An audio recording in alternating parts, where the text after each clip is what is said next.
Morning, students of class 10. So today our topic is I Know Why the Caged Bird Sings. It's a poem written by the poetess Maya Angelou. Now before proceeding towards the poem, we will have a very short, in a nutshell, an introduction about the poetess. So who is Maya Angelou? Maya Angelou was an American poet, writer and a civil rights activist. Her birth name was Marguerite Annie Johnson. Marguerite. Marguerite Annie Annie Annie Johnson. Johnsson. So you may note it down. This was her birth name. Okay. So now we will just start reading the poem. I will read at first each stanzas and then I will explain and proceed towards the next stanza. Okay.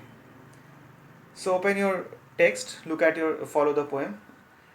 The free bird lips on the back of the wind and floats downstream till the current ends, and dips his wing in the orange sun rays and dares to claim the sky. So, in this first stanza, you can well understand that the poetess is beautifully portraying the image of a free bird, a bird who is enjoying fully its liberty, its freedom. So the poetess is here presenting the free movements of the bird. The free bird lips on the back of the wind. So this here, back of the wind, is an idiomatic phrase. It's an idiomatic phrase.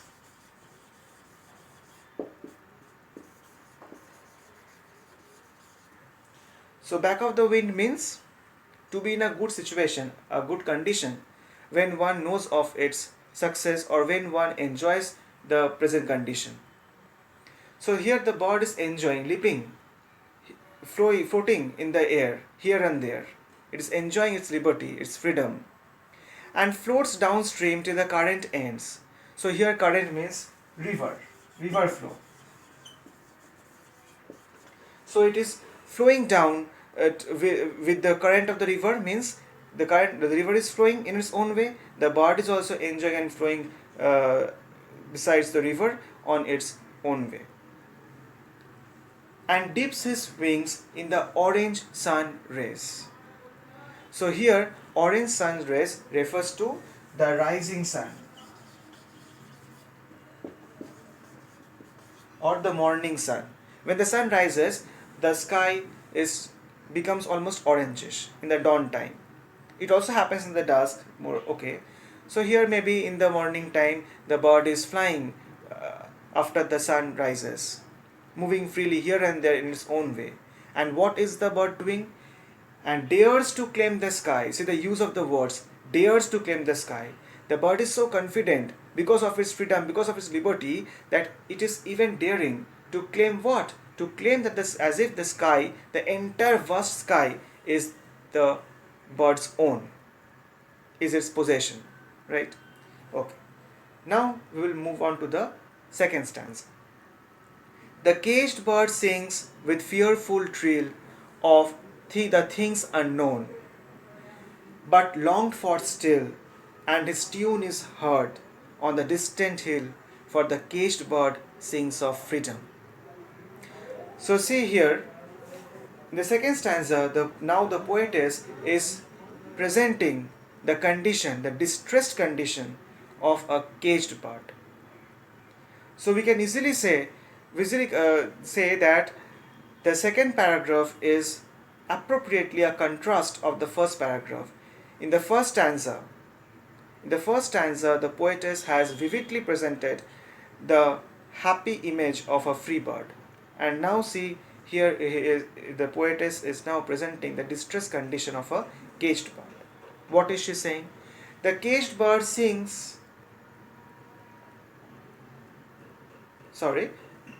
but a bird that stalks down his narrow cage can seldom see through his bursts of rage.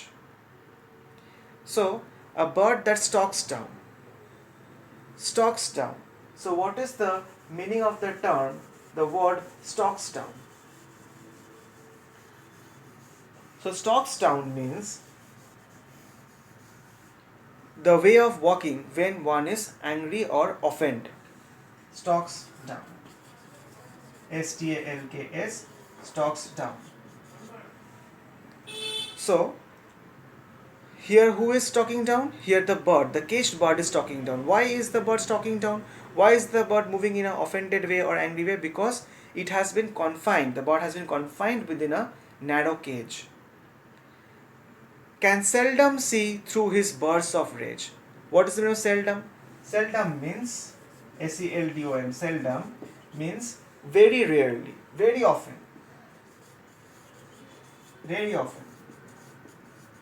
So very often the bird sees through his bursts of rage. Rage means RAGE, rage.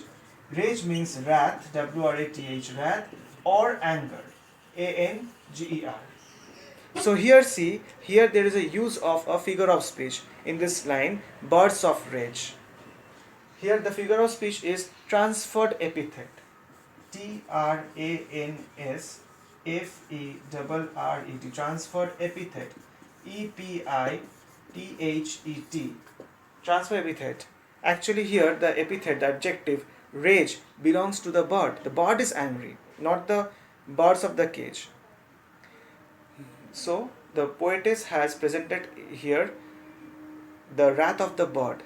The angry bird seldom, very often sees through the cage. His feet are tired, so he opens his throat to sing. So his wings are clipped and his feet are tired, so he opens his throat to sing. So what image has been presented here? Clipped. Clipped means the feathers has been cut off. So his wings are clipped and his feet are tired. Means through these lines the poet is actually presenting in an apparent way the confined condition of the bird. But in a broader aspect, through these words, the poetess is actually presenting a person's condition when his or her liberty, freedom has been curtailed. Just think of your condition.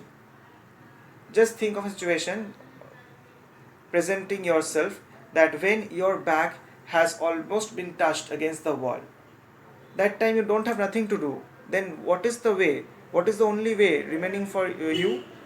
The only means you have is to raise your voice, to protest. So here also see what has been the poet is saying in the next line. His wings are clipped and his feet are tired, so he opens his throat to sing. So the bird is opening, raising his voice, his throat to sing. Here the song stands as a medium of protest, a longing for freedom, and in another way, it is also a process of communication with other birds, with others who are facing the similar condition, like the caged bird. The caged bird sings with fearful trill of the things unknown, but longed for still, and his tune is heard on the distant hill, for the caged bird sings of freedom. So here see fearful trill. Fearful trill means in a fearful voice.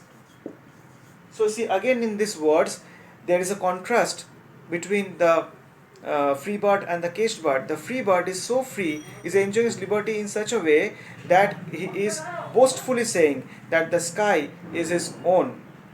But here see the caged bird, even when it is singing or raising its voice, it is trembling in fear, it is nervous. Of the things unknown. Why the things unknown? Because the bird is confined in its own microcosmic world. It does not know what is there in the macrocosmic world, in the macrocosm. But still, so it is longing, but longed for still. So it is longing for freedom, so that it can also have the pleasures of the macrocosmic world, have an experience of the macrocosmic world, what if it has been free, then how would the bird have enjoyed?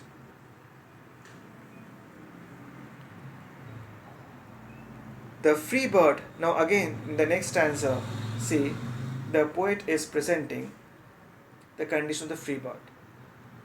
And before that, what is he saying in the last lines of the previous stanza? That, and his tune is heard on the distant hill, for the caged bird sings of freedom. Distant means far off, very far. Distant. Distance means far. From the far, his voice can be heard as a background music, but nobody cares, maybe. On the distant hill, for the caged bird sings of freedom. Okay, now come to next stanza. The free bird thinks of another breeze, and the trade winds soft through the sighing trees, and the fat worms waiting on a dawn bright lawn, and he names the sky his own. So what? The free bird thinks of another breeze. Another breeze means what? The free bird, if not contented with the breeze what is flowing that time, the bird searches for another one, because it is free. It can do whatever it likes according to its own will. So here breeze means gentle wind. BREEZD. Breeze means gentle wind. GNTLE. Gentle wind. And the trade winds soft through the sighing trees. So here trade winds actually the movement of the free movement of the bird.